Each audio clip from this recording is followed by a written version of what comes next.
Vamos conversar sobre as ligações metálicas e, mais importante do que isso, sobre as forças intermoleculares. É hoje que você vai aprender como conquistar um homem ou uma mulher em 6 dias aproximadamente e com certeza funciona. Como? Utilizando as forças intermoleculares como base. Se você vai entender primeiro a sua natureza, vai entender o que você é e a partir disso você vai atrair ou repelir alguém. Porque existe uma frase muito antiga que semelhante dissolve semelhante. Não são os opostos que vão se misturar, são os semelhantes. Polar dissolve polar, apolar dissolve apolar e semelhante dissolve semelhante. Essa aula é top, é show e vou além. Em torno de 20% das questões de química que caem na prova de natureza do Enem corresponde a esse tópico. Se tivesse que escolher de todas as aulas de atomística, cara, eu só tenho tempo para fazer uma aula de atomística, seria essa. Porque essa, indiscutivelmente, vai te levar a uma grande possibilidade de aprovação, porque você vai acertar o que ninguém acerta, que são as questões de natureza, principalmente quando exige um pouquinho mais de raciocínio. Vamos lá? Vamos conversar agora sobre as ligações metálicas. Primeiro passo da aula, ligações metálicas. Nas ligações metálicas, as ligas metálicas, existem algumas características. Eu vou começar aqui no canto inferior da tua tela, tá? Essas ligas metálicas, dentro da tabela periódica, de novo, com aquela historiazinha do retângulo, exclui os gases nobres. Por que gás nobre está fora? Porque gás nobre não quer conversa com ligação. Dentro da tabela periódica, quem está mais embaixo e mais à esquerda são os positivos. E é justamente a ligação entre os positivos que vai ser uma ligação metálica. É assim, ó. Positivo, negativo, ligação iônica. Ligação entre íons. Negativo, negativo, ligação covalente, compartilhamento de elétrons. Positivo, positivo, a ligação que você vai ter aqui agora é uma ligação metálica. Essa é uma ligação metálica. E quais são as características principais de uma ligação metálica? Estou lá em cima na tua tela. É uma ligação que vai acontecer entre metal mais metal. Carlos, isso acontece de forma espontânea? Não. Por que não acontece de forma espontânea? Porque metal é positivo, tende a ser eletropositivo, e o outro metal também tende a ser eletropositivo. Não há tranquilidade nessas observações. Você não vai achá-los com muita tranquilidade, não. Eu não quero, é por isso que eu preciso de um processo metalúrgico. Normalmente, para formar uma liga metálica, você precisa de muito calor. Tem alguns exemplos aqui, ó. A platina, o invar, o latão, a solda, o aço inox, o bronze, o magnálio, o ouro 18, as amálgamas que a gente tem aqui. Cada uma delas tem alguma característica bem interessante. Deixa eu começar pelas mais importantes aqui. Vou mudar de cor e vou citar algumas dessas ligas metálicas para você agora. Começar pelo ouro. O que seria esse ouro 18 quilates? Quando a gente fala em ouro 18 quilates, é um ouro que tem 75% de ouro. Porque esse quilate de ouro vai até 24. Se ele fosse 24 quilates, ele seria 100%. Ah, então eu quero minha joia com ouro 24 quilates. Não funciona. Por que não funciona? Olhe para mim. Como é que se eu tiver num garimpo, inclusive foi descoberto e é utilizado um garimpo lá no sul da Bahia, que o pessoal está recolhendo muito ouro e muito diamante, como é que eu reconheço o ouro para não ser enganado pelo ouro de trouxa, pela pirita? No dente. Você vai pegar o seu dente e vai morder. Se amassar, é ouro. Uma liga metálica, quando você amassa, uma liga metálica não, o ouro puro, quando você amassa, aperta com o dente e ele amassa. Ele não tem muita resistência. O ouro não tem muita resistência. É por isso que quando você vai fazer uma aliança, um colar, uma peça, uma joia, o ourives vai lá e desenha o teu brinco, bem lindo, você tem que misturar ele a algum outro metal. Ele não pode ficar só. O ouro sozinho não tem força. E é engraçado que isso pode ser até o teu discurso de casamento. O meu discurso de casamento eu usei química. Eu usei a formação de um precipitado. Você pode a formação da liga metálica. Você pode, inclusive, pegar uma aliança lá e explicar a formação da aliança. Que o ouro sozinho, ele não consegue manter liga, ele não consegue manter forma, ele dissolve.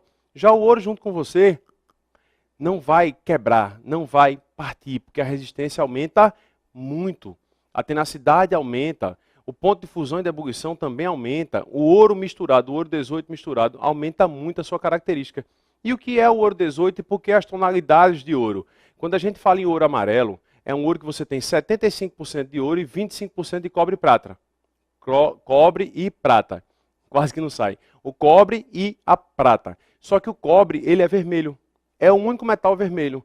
Então, se eu coloco, continua 75% de ouro, não? 75% é ouro.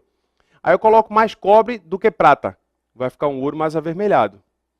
Se eu colocar mais prata do que cobre, vai ficar um ouro mais claro, puxado para o prateado. E o ouro branco? Ouro branco não é ouro 18.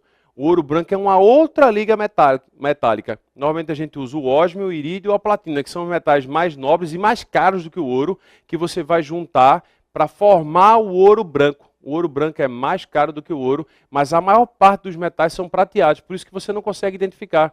Você nem sabe se é aço ou se realmente é ouro. Você olha um ou outro, são muito parecidos, mas indiscutivelmente as amálgamas você reconhece.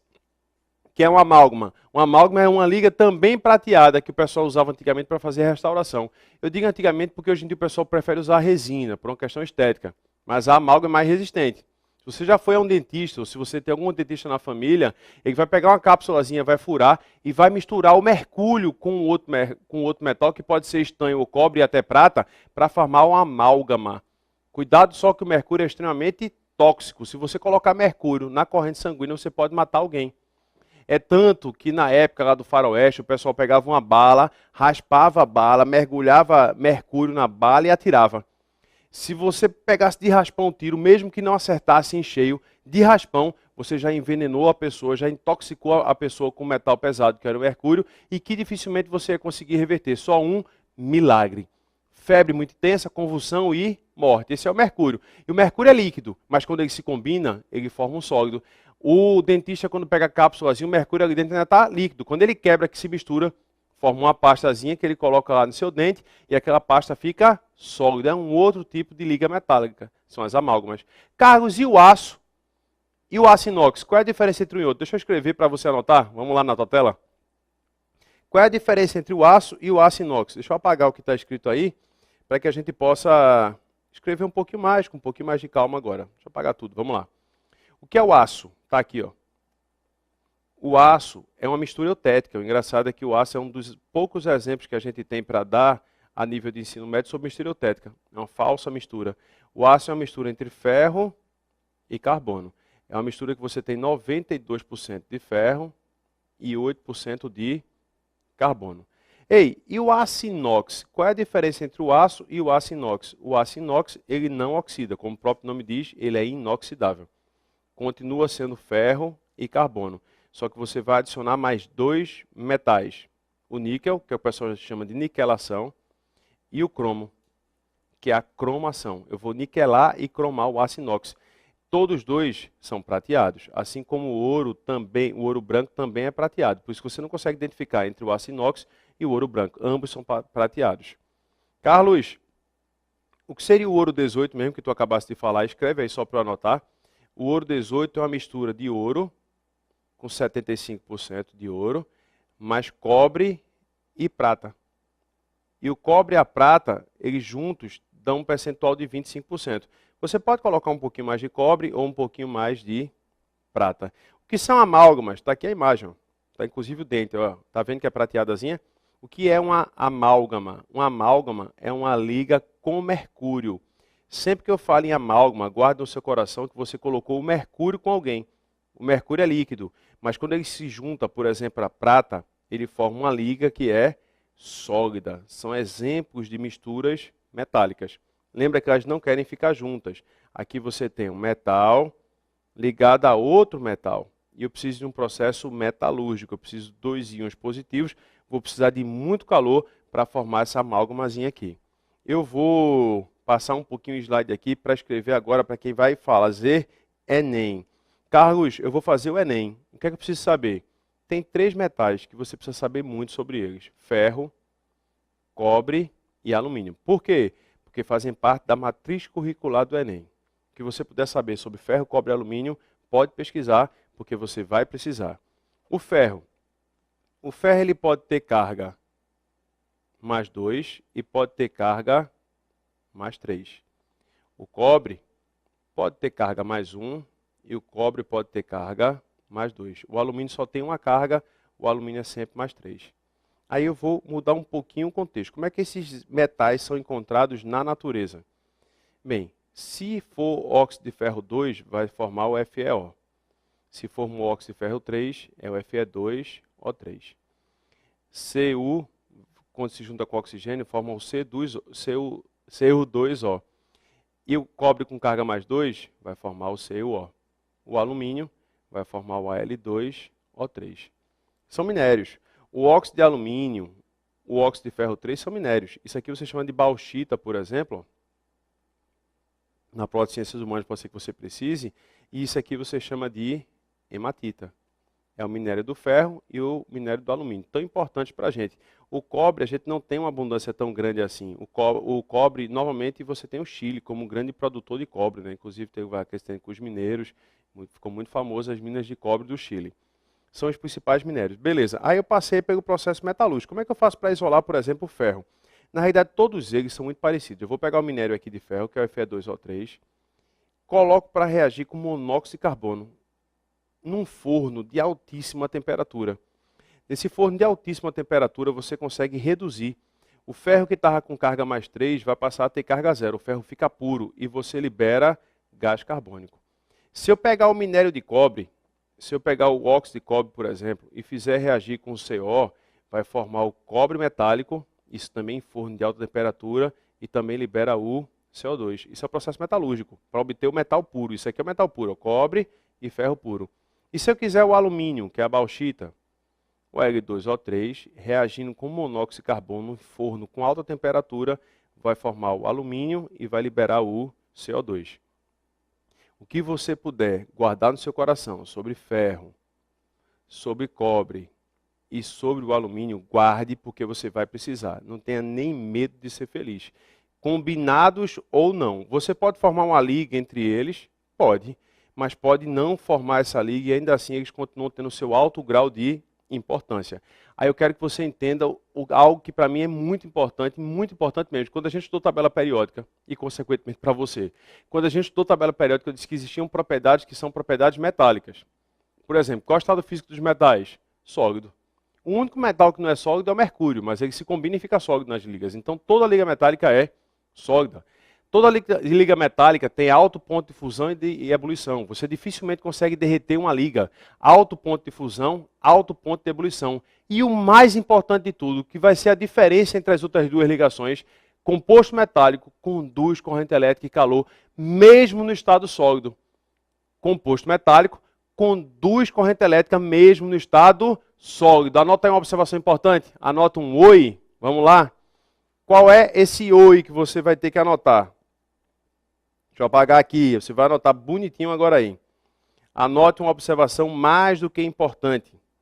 Qual é essa observação importante? Sempre que eu formo uma liga metálica, a principal diferença para as outras ligações, deixa eu colocar em vermelho e caixa alta para você anotar comigo agora aqui. Compostos formados por metais são capazes de conduzir tanto a corrente elétrica como o calor. A pergunta é, por quê? E a resposta está aqui, ó. É esse arranjo nuclear que permite que os metais, se você perceber, existe aqui uma equidistância entre os núcleos. Os núcleos ficam muito organizados. Eles ficam tão organizados que eles conseguem ter uma distância muito pequena entre eles. E nisso que eles fazem um arranjo nuclear perfeito, os elétrons sofrem uma espécie de repulsão. Eles ficam assim na superfície, formando uma espécie de uma nuvem. E essa nuvem eletrônica é uma das tags mais importantes para você responder qualquer coisa sobre metais. Se o cara te perguntar sobre metais, uma das respostas que você vai marcar é nuvem eletrônica. Guarda essa tag aí. Nuvem eletrônica. Nuvem de elétrons. Anota outra tag. Elétrons livres. Os metais apresentam elétrons livres. O núcleo fica organizadozinho aqui embaixo, ó. Aqui bonitinho. E os elétrons ficam aqui de bobeira. Aí quando você aplica uma diferença de potencial, uma carga positiva e uma carga negativa, eles podem fluir. E quando eles fluem, eles geram o que a gente chama de corrente elétrica, que é um fluxo ordenado de carga. Anote com toda a força do seu coração. Apareceu uma questão sobre metais, a resposta provavelmente está entre nuvem eletrônica e elétrons livres. Você está entre nuvem eletrônica e elétrons livres. O que é essa nuvem eletrônica? Está aqui um ferro e outro ferro. Aí eles começam a se aproximar. Os núcleos se aproximam por uma organização nuclear. E o elétron que estava aqui sofre uma repulsão. Nisso que ele sofre uma repulsão, ele forma uma nuvem. E essa nuvem eletrônica, o elétron fica livre. É como uma nuvem na internet. Você coloca o seu dado lá numa nuvem, está armazenado em algum local que não é a sua casa. Você empurrou e jogou lá para o lado de fora. O elétron fica aqui livre. Você já percebeu que o seu celular sabe tudo sobre a sua vida? Sabe onde você mora, mesmo que você não tenha dito. Sabe o trânsito para chegar na sua casa é melhor do que você. Sabe a cor do seu cabelo, a cor dos seus olhos. Daqui a pouco ele vai dizer até o teu temperamento. Ó, hoje tu não está bem, fica em casa, tal, tu está mal-humorado. Você vai ser avaliado pelas estrelinhas lá, né? 4 estrelas, 3 estrelas. Quem sabe você está assistindo um seriado qualquer, sem o nome, você deve lembrar. Você vai ser avaliado lá pelo teu próprio celular. E por que tantas informações? Porque você criou uma nuvem. E as nossas informações ficam nessa nuvem. Todo mundo tem acesso a essas informações que tem numa nuvem. Quando vai para a nuvem é de qualquer um, amiga, é de quem conseguir pegar. Então, se a informação vem para a nuvem, quem está aqui consegue pegar. E esse elétron consegue transitar de um lado para o outro. A maior tag que você pode ter em relação às ligas metálicas é justamente a sua nuvem eletrônica. A sua nuvem é eletrônica, os seus elétrons livres. E se os elétrons estão livres, mesmo que você tenha estado sólido, você pode fluir. Se você pode fluir, você pode conduzir corrente elétrica e também pode conduzir o calor. Deixa eu te fazer um resumo geral agora sobre as 3 ligações, porque é outra coisa que confunde muito, muito mesmo. Antes de começar a falar sobre as forças intermoleculares, eu queria que você entendesse e compreendesse com muito, muito carinho que só existem 3 tipos de ligações. Ou a tua ligação é iônica, ou a tua ligação é covalente, ou a tua ligação é metálica. Existe ligação de Van der Waals, existe ligação de polo, não existe. Não existe ligação de Debye, nem de Kisson, isso são forças. Há uma diferença entre ligação e força. Força é uma coisa, ligação é outra. Interfere na natureza? Interfere. Interfere nas propriedades? Interfere. Mas quais são os 3 tipos de ligações que a gente tem? Iônica, covalente e metálica. Eu vou pegar uma tela agora, vou fazer um resumo das 3 ligações, as igualdades e diferenças para que você possa guardar no fundo do seu coração e não errar nunca mais uma questão do teu vestibular. Vamos lá na tela cheia? Colocar aqui de novo uma tela cheia, eu vou abrir aqui um slide em branco para você, para que a gente possa agora fazer um resumo. Vamos falar aqui sobre as ligações iônicas. Vamos tentar lembrar tudo o que a gente conversou sobre a ligação iônica. O que é uma ligação iônica? É uma ligação que você tem entre positivo e negativo. Essa ligação acontece quando você liga um metal a um metal. Não é assim? Ou quando liga um metal ao hidrogênio. Lembrando que o hidrogênio, nesse caso, é negativo. Se você tem um positivo e um negativo, a ligação iônica ocorre de maneira muito fácil por uma atração eletrostática. Isso é um processo físico. Eu nem preciso que a química atue. A própria física vai atuar. Propriedades e características dos compostos iônicos. Quais são as propriedades mais marcantes dos compostos iônicos? Todo composto iônico é sólido. Todo composto iônico tem alto ponto de fusão e alto ponto de ebulição. Mas se você lembra dos metais que eu acabei de falar, eles também são sólidos, também têm alto ponto de fusão e de ebulição. Calma, os compostos iônicos formam um cristal. Composto iônico não tem nuvem eletrônica. Se você pensar em nuvem de elétrons, ele não tem esses elétrons livres. Por não ter esses elétrons livres, eles não são capazes de conduzir corrente elétrica e calor. Carlos, composto iônico conduz corrente elétrica? Não. Quando é que o composto iônico consegue conduzir, lembra? Tem 2 possibilidades para o composto iônico conduzir corrente elétrica. Ou quando você aquece ele e derrete, que ele está líquido, ou quando você coloca em solução aquosa. Nessas 2 possibilidades você terá íons, e esses íons podem conduzir corrente elétrica. Dentro da tabela periódica, eu estou colocando a ligação iônica toda em vermelho aqui.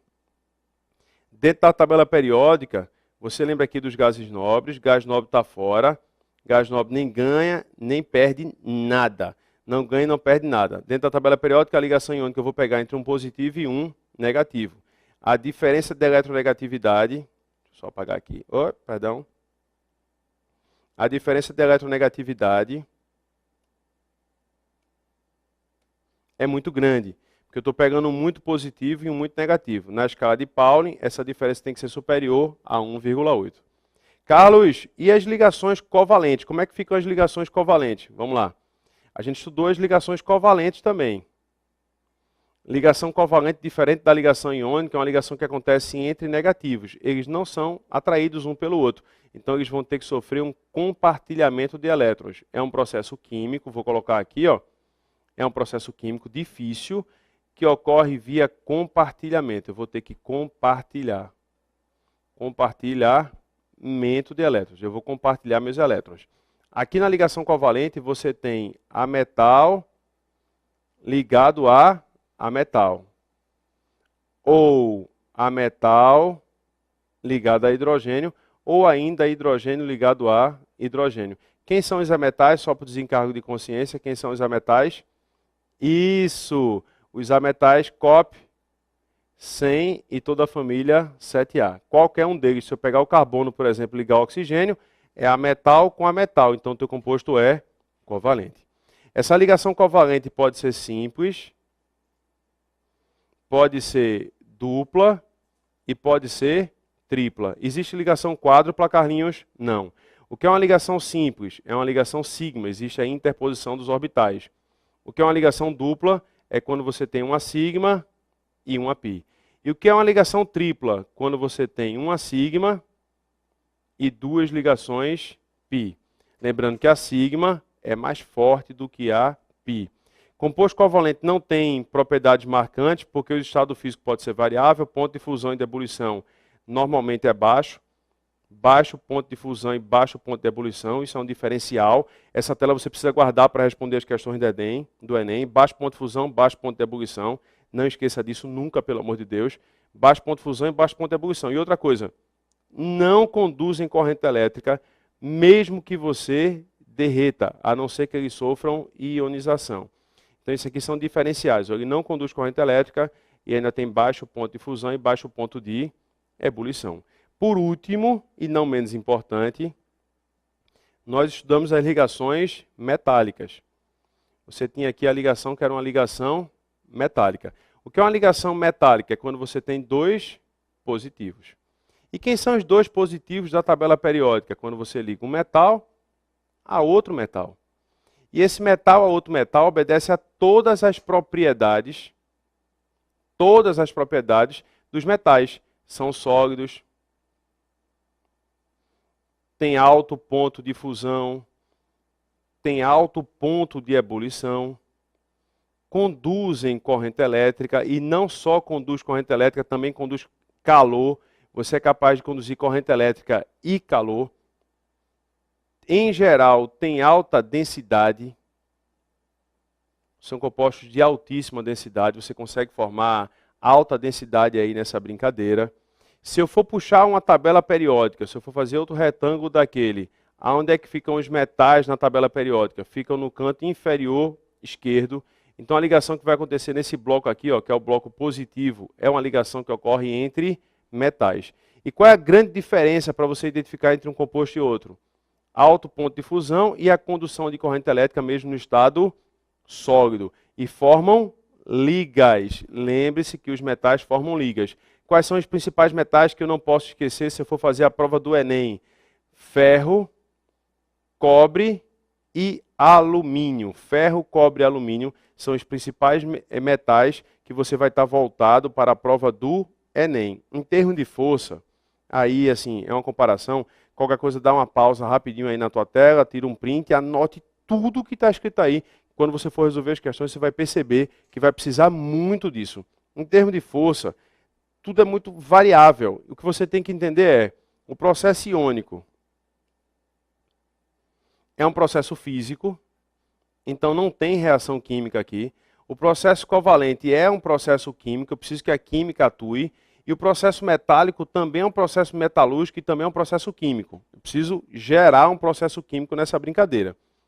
Carlos, composto covalente nunca conduz corrente elétrica, tem certeza disso aqui? Olha, presta atenção. Não conduz. A não ser que, tem sempre um a não ser nessa história, né? Deixa eu dar uma pausa, tira um print, vou apagar tudo agora, tá? Qualquer coisa volta um pouquinho aí.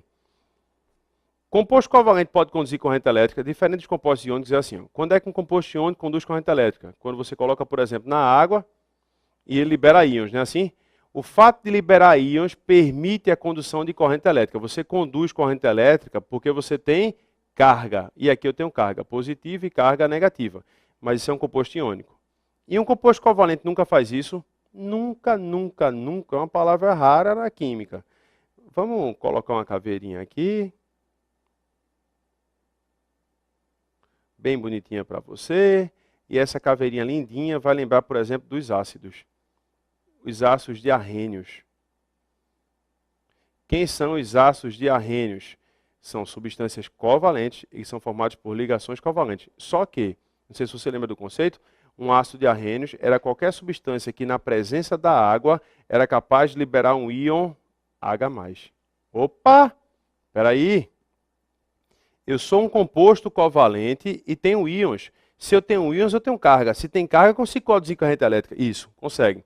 Aqui é o seguinte, quando você tem um ácido, seja ele qual for, eu coloquei o ácido clorídrico, por exemplo, coloca ele na presença da água, ele vai sofrer uma quebra. Nessa quebra, que é uma cisão heterolítica, você forma um H+, e forma um Cl-.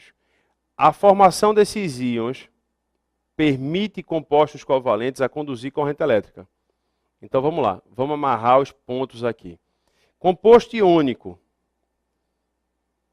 Composto iônico, vamos amarrar para a gente não esquecer nada. Composto iônico, conduz ou não conduz? Não conduz. Não conduz corrente elétrica.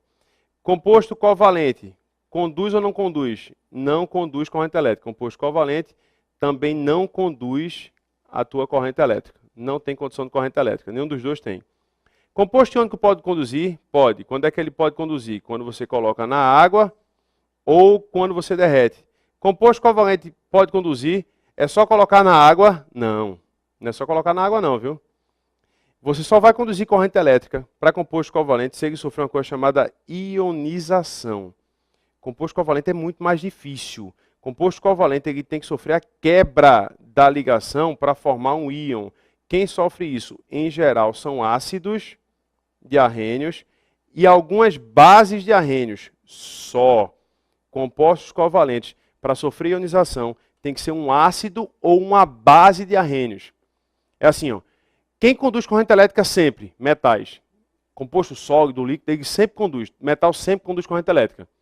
Quem não conduz? Iônico e covalente.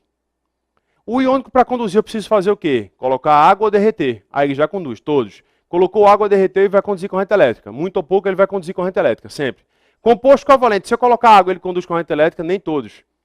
Só quem conduz corrente elétrica, se você colocar água, são os compostos covalentes que podem sofrer ionização. Anota outra observação importante, e essa vez eu quero que você anote olhando bem no fundo dos meus olhos.